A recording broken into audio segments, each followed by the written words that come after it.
Is thrust possible in the vacuum of space? So I'm going to run this model rocket engine in this giant vacuum tube and let you be the judge. And what this is going to do, I got this idea from the inside of a scroll compressor.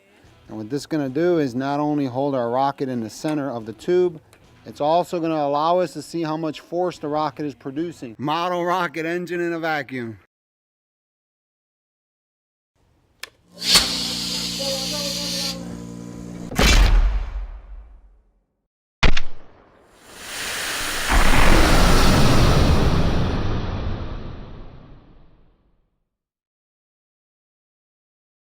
Let's slow it down and examine what happened.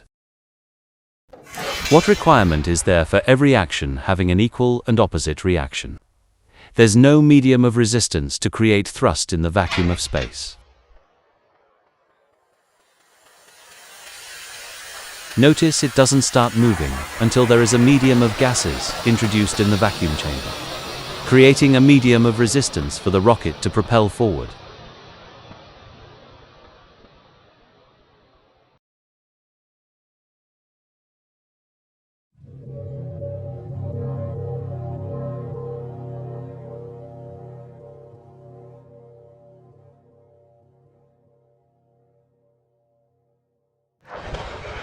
If the model rocket ignition was stopped right now, there would be no equal and opposite reaction.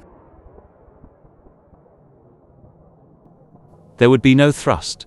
If the vacuum chamber had no walls, like space is claimed, there is only thrust when the exhaust gases create a medium which no longer makes it a mediumless vacuum chamber.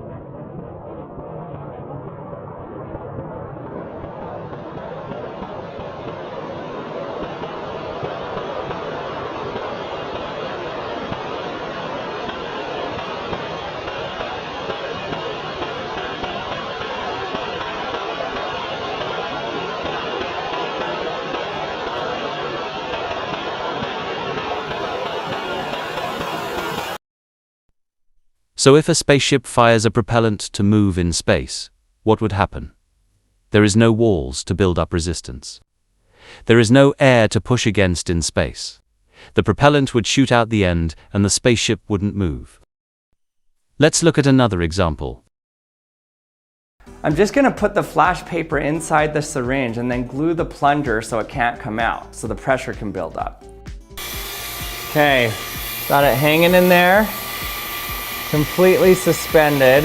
So after it's glued, the only way the gas can come out is through the tip of the syringe. Once the gas starts pouring out, it should send the syringe flying in the opposite direction. Notice the gas comes out.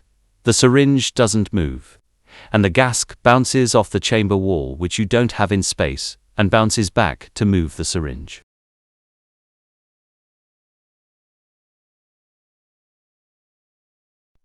Space is not real.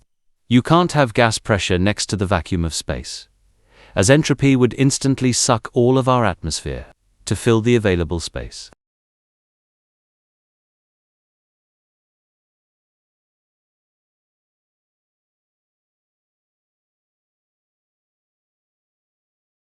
That rockets can't work in space.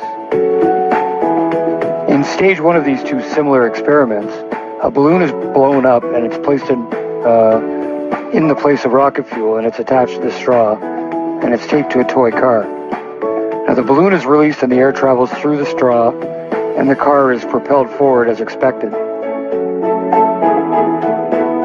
In stage two, the two scientists will try to disperse the air that's coming out of the straw to act as the vacuum would in space.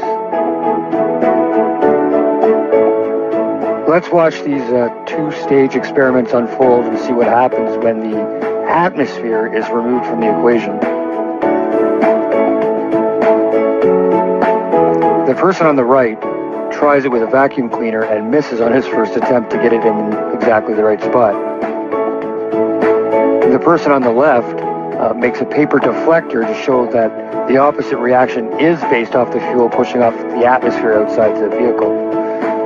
The person on the right tries a few more times with the vacuum cleaner, and on his fourth attempt he gets it in just the right spot and the car doesn't move. He misses again on 5, but on number 6 he places the hose just perfectly. And once again, the rocket car doesn't move even an inch. The contention is that this shows that the rocket is dependent on the atmosphere to push off of for its opposite reaction. The rocket needs an atmosphere to move. When we take away that atmosphere, the rocket doesn't move. On the left, deflecting the motion of the air rushing out of the straw shows that the opposite reaction needed for thrust is escaping fuel hitting the atmosphere. The person on the left releases the balloon, and the air rushes out and is deflected to the right and left, and the vehicle doesn't move forward. Rockets can't work in space.